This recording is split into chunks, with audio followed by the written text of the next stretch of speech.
আসসালামু আলাইকুম সম্মানিত দর্শক, আশা করি আপনারা সবাই ভালো আছেন। পৃথিবীর রাজনৈতিক ইতিহাস ঘাটলে আমরা খুব চমৎকার একটি বিষয় কিন্তু দেখতে পাই। ক্ষমতার পালাবদল কেবল রাজপ্রাসাদ বা সংসদের ভেতরে কিন্তু সীমাবদ্ধ থাকে না। এর একটা বিশাল ঢেউ গিয়ে আছড়ে পড়ে কারাগারের অন্ধকার প্রকোষ্ঠগুলিতেও। যুগে যুগে আমরা দেখেছি ক্ষমতার পালাবদলের সাথে সাথে এক সময়ের দুর্দান্ত প্রতাপশালী শাসকেরা পরিণত হয়েছেন বন্দি আসামিতে। কিন্তু এই বন্দিদশা কি অনন্তকালের, নাকি রাজনীতির এই যে দাবা খেলা, সেখানে প্রতিটি চালের পেছনেই লুকিয়ে থাকে ভবিষ্যতের কোনো নতুন সমীকরণ? আজ আমরা এমনই একটি অত্যন্ত স্পর্শকাতর, অথচ আমি মনে করি রাজনৈতিক দিক থেকে ভীষণ তাৎপর্যপূর্ণ বিষয় নিয়ে আলোচনা করব। বিষয়টির কেন্দ্রে রয়েছে পতিত আওয়ামী লীগ সরকারের 3 হেভিওয়েট নেতার জামিন প্রসঙ্গ এবং এর সুদূর প্রসারী একটি বড় রাজনৈতিক সমীকরণ। দর্শক, আমরা যদি একটু পেছনের দিকে ফিরে তাকাই, 24-এর সেই গণ অভ্যুত্থান এবং সরকার পতনের পর থেকে আজ অবধি প্রায় 1.5 বছরেরও বেশি সময় ধরে আওয়ামী লীগের বহু মন্ত্রী, বহু সংসদ সদস্য এবং শীর্ষ নেতা কারাগারে বন্দী জীবন কাটাচ্ছেন। রাজনীতিতে গ্রেফতার বা কারাবরণ নতুন কিছু নয়। ব্রিটিশ আমল থেকে শুরু করে পাকিস্তান আমল, এমনকি স্বাধীন বাংলাদেশেও আমরা দেখেছি রাজনৈতিক পট পরিবর্তন হবার পর পরাজিত শিবিরের নেতাদের জেলে যেতে হয়। কিন্তু আইনের একটি নিজস্ব গতি আছে, একটি নিজস্ব সৌন্দর্য আছে। সাধারণ আইনি প্রক্রিয়ায় বলে আপনি কাউকে অনন্তকাল বিনা বিচারে আটকে রাখতে পারেন না। একটি নির্দিষ্ট সময়ের মধ্যে অভিযোগের সপক্ষে প্রমাণ বা তদন্ত প্রতিবেদন দাখিল করতে হয়। কিন্তু আশ্চর্যের বিষয় হলো, এই 1.5 বছরের দীর্ঘ সময়েও এই ভিআইপি বন্দীদের বিরুদ্ধে যে অভিযোগগুলো আনা হয়েছিল তার পুলিশি তদন্ত প্রতিবেদন বা চার্জশিট আদালতে কিন্তু জমা দেওয়া হয়নি। আর ঠিক এই জায়গাতেই তৈরি হয়েছে আইনি এবং রাজনৈতিক এক নতুন আলোচনার ক্ষেত্র। সুপ্রিয় দর্শক, সম্প্রতি আন্তর্জাতিক অপরাধ ট্রাইব্যুনালে জামিন চেয়েছেন আওয়ামী লীগ আমলের 3 জন অত্যন্ত প্রভাবশালী ব্যক্তিত্ব। তারা হলেন সাবেক শিক্ষামন্ত্রী ও পররাষ্ট্রমন্ত্রী ডাক্তার দীপু মনি, সাবেক প্রতিমন্ত্রী কামাল আহমেদ মজুমদার এবং সাবেক প্রধানমন্ত্রীর বিদ্যুৎ ও জ্বালানি বিষয়ক উপদেষ্টা তৌফিক এলাহি চৌধুরী। তারা মূলত একটি কথাই আদালতের সামনে তুলে ধরেছেন, সেটি হচ্ছে দিনের পর দিন পার হচ্ছে, কিন্তু তাদের বিরুদ্ধে কোনো তদন্ত প্রতিবেদন দেওয়া হচ্ছে না। তাহলে কি কেবল আটকে রাখার জন্যই আটকে রাখা? এই আবেদনের পর আদালত কিন্তু একটি যুগান্তকারী এবং তাৎপর্যপূর্ণ নির্দেশ দিয়েছে।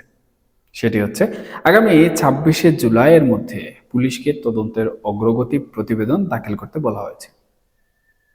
শুধু তাই নয়, আদালত এমন একটি ইঙ্গিতও দিয়েছে যে এই প্রতিবেদন পাওয়ার পর আসামিদের জামিনের বিষয়টি অত্যন্ত গুরুত্বের সাথে বিবেচনা করা হবে।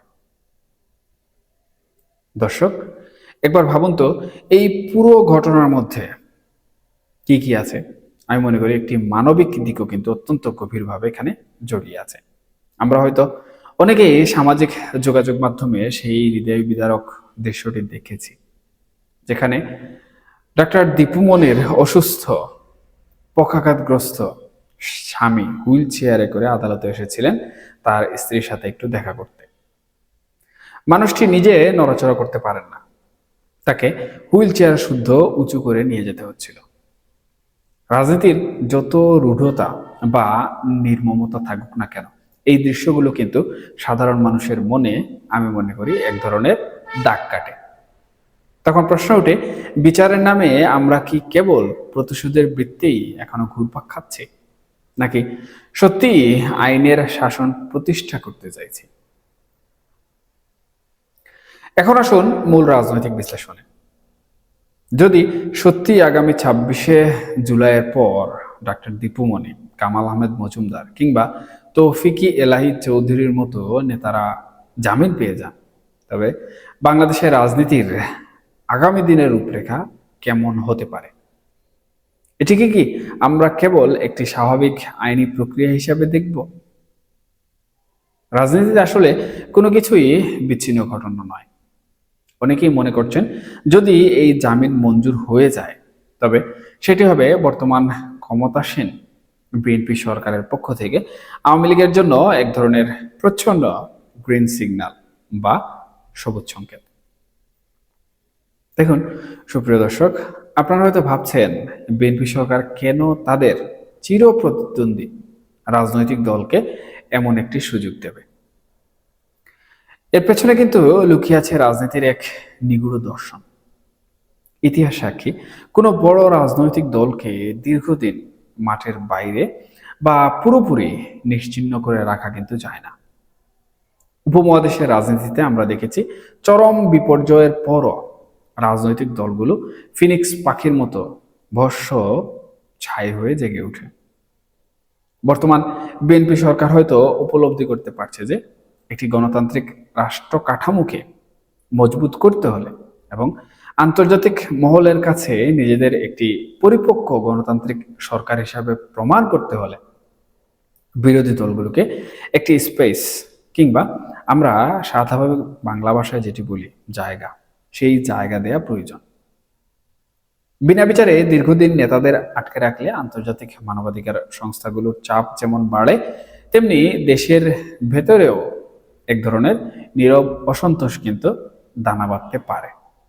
তাই এই অপেক্ষাকৃত কম বিতর্কিত বা যাদের বিরুদ্ধে সুনির্দিষ্ট সরকারি বা সরাসরি প্রমাণ এখন পর্যন্ত হাজির করা যায়নি এমন নেতাদের জামিন দিয়ে সরকার হয়তো একটি ভারসাম্যপূর্ণ রাজনৈতিক পরিবেশ তৈরির পথে হাঁটতে চাইছে। কিন্তু এই সুযোগটি আওয়ামী লীগের জন্য আসলে কতটা ফলপ্রসূ হবে এই বিষয়টি জানা আমি মনে করি আমাদের জন্য অত্যন্ত গুরুত্বপূর্ণ। দেখুন, ১.৫ বছরেরও বেশি সময় ধরে নেতৃত্বহীন, পর্যুদস্ত এবং মানসিকভাবে বিপর্যস্ত একটি দল, যাদের তৃণমূল থেকে কেন্দ্র পর্যন্ত প্রতিটি স্তরের নেতাকর্মীরা এক ধরনের অস্তিত্ব সংকটে ভুগছেন, তাদের জন্য এই শীর্ষ নেতাদের কারামুক্তি হতে পারে মরুভূমিতে এক পশলা বৃষ্টির মতো। ডাক্তার দীপুমণি বা কামাল মজুমদারের মতো নেতারা যদি আইনি লড়াইয়ের মাধ্যমে মুক্ত বাতাসে শ্বাস নেওয়ার সুযোগ পান তবে স্বাভাবিকভাবেই তারা দলকে সাংগঠনিকভাবে গোছানোর কাজে কিন্তু হাত দেবেন। ভেঙে পড়া সেই চেইন অফ কমান্ড পুনরায় জোড়া লাগানোর একটি চেষ্টা করবে। এটাই কিন্তু একটি স্বাভাবিক রাজনৈতিক ফিলোসফি। কিন্তু পথটাকে এতই সহজ মোটেই না। এই নেতারা যখন মাঠে ফিরবেন তখন তাদের সামনে শুধু যে সরকারি দলের চ্যালেঞ্জ থাকবে তা নয়, বরঞ্চ সাধারণ জনগণের যে ক্ষোভ ২৪ আগস্টে বিস্ফোরিত হয়েছিল সেই জনরোষের মনস্তাত্ত্বিক বাধাও কিন্তু তাদের পার হতে হবে। তবে রাজনীতিতে সময়ের সাথে সাথে অনেক ক্ষত কিন্তু শুকিয়ে যায়। আজ যে ঘটনাগুলোকে কেন্দ্র করে মানুষের মনে তীব্র ক্ষোভ, কাল হয়তো নতুন কোনো রাজনৈতিক ইস্যুতে সেই ক্ষোভের অভিমুখ পরিবর্তন হয়ে যেতে পারে। বিএনপি সরকার যদি এই জামিনের মধ্য দিয়ে আওয়ামী লীগকে পুনরায় রাজনীতি করার একটি অলিখিত অধিকার ফিরিয়ে দেয় তবে সেটি হবে বাংলাদেশের রাজনৈতিক ইতিহাসে একটি অত্যন্ত পরিপক্ক এবং দূরদর্শী পদক্ষেপ। কারণ একটি শক্তিশালী বিরোধী দল ছাড়া গণতন্ত্রের গাড়ি কখনোই কিন্তু সামনের দিকে এগুতে পারে না। সুপ্রিয় দর্শক, আমরা যদি একটু ইতিহাসের দিকে তাকাই, বিশেষ করে যদি নেলসন ম্যান্ডেলার দিকে তাকাই কিংবা আমাদের নিজেদের ইতিহাসের দিকে তাকাই, যেমন ধরুন মৌলানা ভাসানী, হুসেন শহীদ সোহরাওয়ার্দী এবং বঙ্গবন্ধু শেখ মুজিবুর রহমান, প্রত্যেকে কিন্তু দীর্ঘ কারাবরণ করেছেন। কিন্তু কারাগার কখনোই তাদের রাজনৈতিক সত্তাকে মুছে ফেলতে পারেনি, বরং তারা আরো ইস্পাত কঠিন হয়ে রাজনীতির মাঠে ফিরে এসেছেন। আওয়ামী লীগের এই নেতারাও কি সেই ইতিহাস থেকে শিক্ষা নিয়ে নতুন করে নিজেদের রাজনৈতিক বয়ান তৈরি করতে পারেন, নাকি তারা পুরনো ভুলগুলোর বৃত্তেই বন্দী থাকবেন? আমি মনে করি এই বিষয়গুলো আসলে আগামী বা যখন সময় হবে তখনই বলে দিবে। পরিশেষে একটা কথাই বলতে চাই, দর্শক, 26শে জুলাইয়ের দিকে আমাদের সবার নজর থাকবে। পুলিশের তদন্ত প্রতিবেদন কি বলে এবং আদালত শেষ পর্যন্ত কি সিদ্ধান্ত নেন তার উপর নির্ভর করছে আগামী অনেক কিছু। যদি আদালত তাদের জামিন দেন, তবে সেটি কেবল 3 ব্যক্তির মুক্তি হবে না, বরং সেটি হতে পারে বাংলাদেশের রাজনীতিতে একটি নতুন অধ্যায়ের সূচনা, যেখানে হয়তো প্রতিহিংসার রাজনীতির বদলে একটি সহনশীল এবং প্রতিযোগিতামূলক রাজনৈতিক পরিবেশের দেখা মিলবে।